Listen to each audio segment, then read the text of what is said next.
اعوذ باللہ من الشیطان الرجیم بسم اللہ الرحمن الرحیم اللہم یا علی یا عظیم یا حلیم یا علیم انت ربی وعلمک حسبی فنعم الرب ربی ونعم الحسب حسبی تنصر من تشاء وانت العزیز الرحیم۔ السلام علیکم ورحمۃ اللہ وبرکاتہ و مغفرہ۔ میں امید کرتا ہوں میرے تمامی چاہنے والے خیریت سے ہوں گے۔ اللہ تبارک و تعالیٰ تمام مسلمانوں کے اوپر آبنا خصوصی رحم و کرم فرمائے۔ میں اپنے تمامی چاہنے والوں کو ہارونیہ روحانی سنٹر کے اوپر خوش آمدید کہتا ہوں۔ ناظرین کرام، آج کی نشست میں میں آپ کو ایک ایسی بات بتانے جا رہا ہوں، اس کے اوپر عمل کرنے سے آپ جنت میں جا سکتے ہیں۔ یعنی کہ جنت میں جانے کے اعمال کون کون سے ہیں؟ بہت زیادہ اعمال ہیں جنت میں جانے کے لیے جو ہم لوگ کر سکتے ہیں، تو اللہ تبارک و تعالی مرنے کے بعد حشر والے دن ہمیں جنت عطا فرمائے گا۔ میرے سمیت ہر بندے کی خواہش ہے کہ اللہ ہمیں جنت عطا فرمائے۔ میرے سمیت ہر بندے کی یہی خواہش ہے کہ جو ہماری قبر ہے وہ بھی اچھی ہو، ہمارا جو حشر والا دن ہے وہ بھی اچھا ہو، ہمیں جنت عطا ہو جائے، ہماری جو آنے والی زندگی ہے اس میں سکون ہی سکون ہو۔ تو ناظرین کرام، ویسے تو بہت زیادہ اعمال ہیں جن کے کرنے سے ہمیں جنت مل سکتی ہے۔ آج میں آپ کو فقط 3 اعمال بتانے جا رہا ہوں جن کے کرنے سے اللہ تبارک و تعالی ہمیں جنت عطا فرمائے گا۔ ناظرین کرام، لوگ جو ہیں وظائف کے پیچھے پڑے ہوتے ہیں کہ ہمیں یہ وظیفہ چاہیے، یہ وظیفہ چاہیے۔ آج کے دور میں جب کسی کو کوئی وظیفہ بتایا جاتا ہے، جو دن بتائے جاتے ہیں، اگر اس دن میں اس کا کام نہ ہو سکے، مثلا 11 دن بتا دیے، 21 دن بتا دیے، اگر اس میں اس کا کام نہ ہو سکے تو فوراً آتا ہے، کہتا ہے کہ وظیفہ چینج کیا جائے تاکہ میرا کام ہو جائے۔ تو ناظرین کرام، جس طرح ہم ڈاکٹری فیلڈ میں چلے جائیں، میڈیکل فیلڈ میں، جب ہم 1 ہفتے کی ڈاکٹر دوائی دے یا 2 کی، جب وہ کورس پورا ہو جائے، اگر کوئی صحت ٹھیک نہ ہو رہی ہو تو پھر ڈاکٹر کیا کرتا ہے؟ دوائی چینج کرتا ہے۔ تو اس طرح یہاں پہ بھی یہی سسٹم ہوتا ہے کہ اب وظیفہ چینج کیا جائے۔ تو ناظرین کرام، وظیفہ چینج کرنا چاہیے، مگر ہمیں چاہیے، میرے سمیت ہماری یہ عادت بن چکی ہے کہ ہم یہی کہتے ہیں فقط بس ایک رات میں کچھ لمحے ہم بیٹھ جائیں اور ہمیں سب کچھ عطا ہو جائے، ہمیں سب کچھ عطا ہو جائے، یعنی کہ بغیر محنت کے، ہم محنت بھی نہ کریں، ہمیں عطا ہو جائے۔ تو بزرگان دین جو اللہ کے نیک بندے ہیں، جو اللہ کے ولی ہیں، انہوں نے ساری زندگی محنت کی ہوتی ہے۔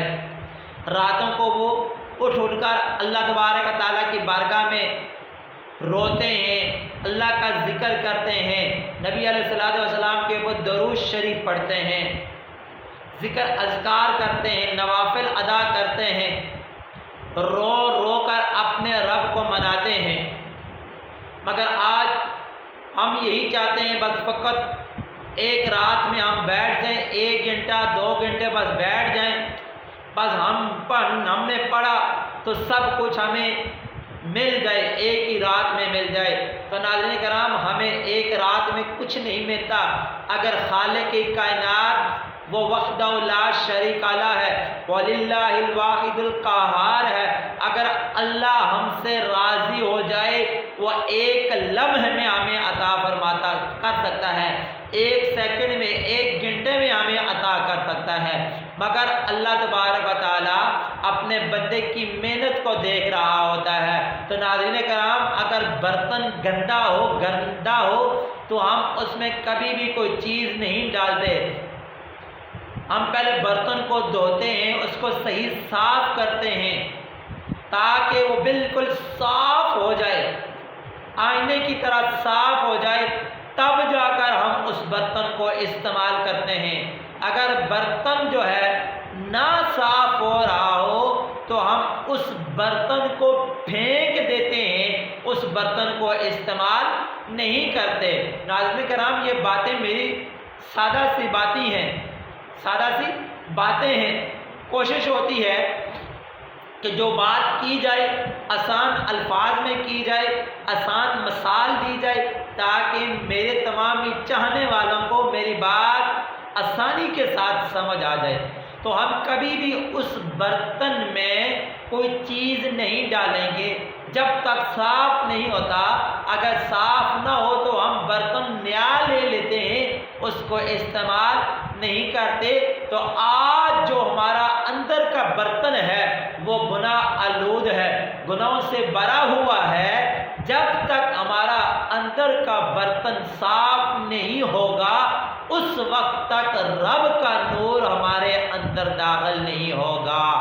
اس لیے جب ہم بار بار محنت کر رہے ہوتے ہیں، کریم لجپال نبی نے فرمایا کہ انسان جب گناہ کرتا ہے تو اس کے دل کے اوپر سیاہ دھبا لگنا شروع ہو جاتا ہے، اس کا دل جو ہے سیاہ ہونا شروع ہو جاتا ہے، سیاہی مائل ہو جاتا ہے۔ اب صحابہ نے عرض کی کہ پھر اس کا صفائی کا طریقہ کار ہے کیا ہے؟ برتن تو ہم صابن مار کر طرح طرح کے کیمیکل لگا کر دھو تو لیتے ہیں، مگر دل کے دھونے کا کیمیکل کیا ہے؟ کچھ بھی نہیں ہے۔ آقا نے فرمایا دل کو صاف کرنے کے لیے، دل کے زنگ کو دور کرنے کے لیے آپ نے اللہ کا ذکر کرنا ہے، اللہ کرنا ہے، اللہ کا ذکر کرنا ہے، اللہ کو کثرت سے یاد کرنا ہے۔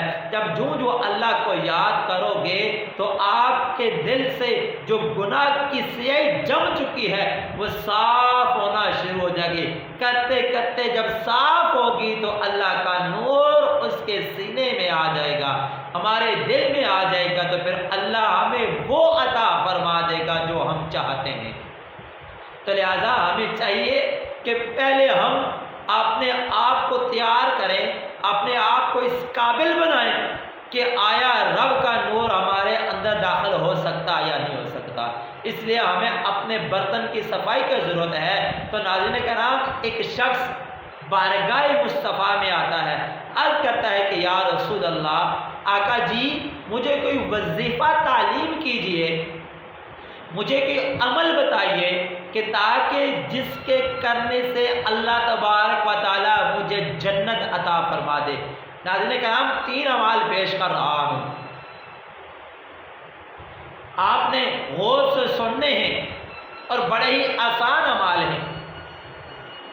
فرمایا کہ آج کہ یا رسول اللہ مجھے کوئی اعمال بتائیے، مجھے کوئی وظیفہ بتائیے تاکہ میں وہ کروں، اللہ مجھے جنت عطا فرما دے۔ تو آقا علیہ الصلوۃ والسلام نے فرمایا اے شخص، تم ایسا کیا کرو کہ تم امام بن جاؤ، تم لوگوں کو نماز پڑھایا کرو، مصلی کے اوپر کھڑے ہو جاؤ، تم لوگوں کو نماز پڑھاؤ، تو اللہ تبارک و تعالیٰ تمہیں جنت عطا فرمائے گا۔ اس شخص نے آتی کہ یا رسول اللہ، آقا جی یہ کام بڑا سخت ہے، یہ کام میں نہیں کر سکتا، آقا جی کوئی اور عمل تعلیم کیجئے۔ تو ناظرین کرام، آج کوئی علماء سے پوچھے کہ جماعت کروانا، نماز پڑھنا آسان ہے یا مشکل ہے؟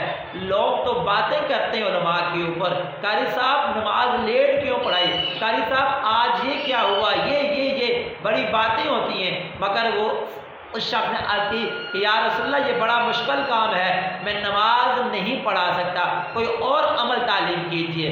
آقا نے فرمایا پھر ایسا ہے تم اذان دیا کرو، اللہ اکبر کی صدا بلند کیا کرو، حی علی الصلاۃ حی علی الفلاح کی صدائیں لگایا کرو، لوگوں کو نماز کی طرف بلایا کرو، تم مؤذن بن جاؤ۔ عرض کی کہ یا رسول اللہ میں مؤذن بھی نہیں بن سکتا، آقا جی یہ بھی بہت زیادہ مشکل کام ہے، میں یہ بھی نہیں کر سکتا، آقا جی کوئی اور عمل بتائیے۔ تو کریم لجپال نبی علیہ السلام نے تیسرا عمل اسے کون سا بتایا؟ اسے فرمایا پھر تم امام کے پیچھے کھڑے ہو کر نماز پڑھ، اللہ تمہیں اس عمل کی وجہ سے جنت عطا فرمائے گا۔ یعنی کہ امام کے پیچھے کھڑے ہو کر نماز پڑھ، اللہ تمہیں کیا کرے گا؟ جنت عطا فرمائے گا۔ تو ناظرین کرام یہ تین اعمال جو میں نے آپ کے سامنے پیش کیے، نمبر ایک کہ تم کیا کرو؟ امام بن جاؤ، نمبر دو مؤذن بن جاؤ، نمبر تین امام کے پیچھے کھڑے ہو کر کیا کرو؟ نماز پڑھو۔ یہ تین اعمال ہیں، جو بندہ یہ کرتا ہے اللہ اس کو جنت عطا فرماتا ہے۔ یہ آقا علیہ السلام کی زبان مبارک سے نکلے ہوئے الفاظ ہیں۔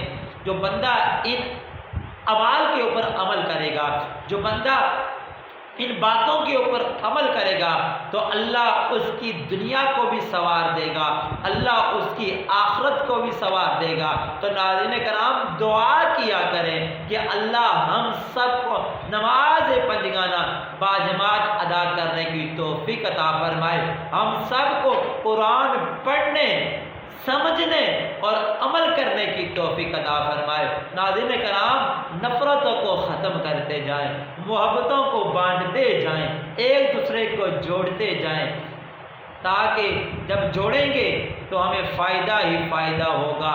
اکٹھے رہنے میں برکت ہے، اکیلا رہنے میں کبھی برکت نہیں ہوتی ہے۔ انشاءاللہ اس کی مثال آنے والی ویڈیو میں دوں گا کہ اکٹھے رہنے میں کتنی برکت ہے اور علیحدہ رہنے میں کتنا نقصان ہوتا ہے۔ اللہ تبارک و تعالیٰ کی بارگاہ میں دعا ہے خالق کائنات ہم سب کو اچھے اعمال کرنے کی توفیق عطا فرمائے۔ السلام علیکم ورحمۃ اللہ وبرکاتہ و مغفرہ۔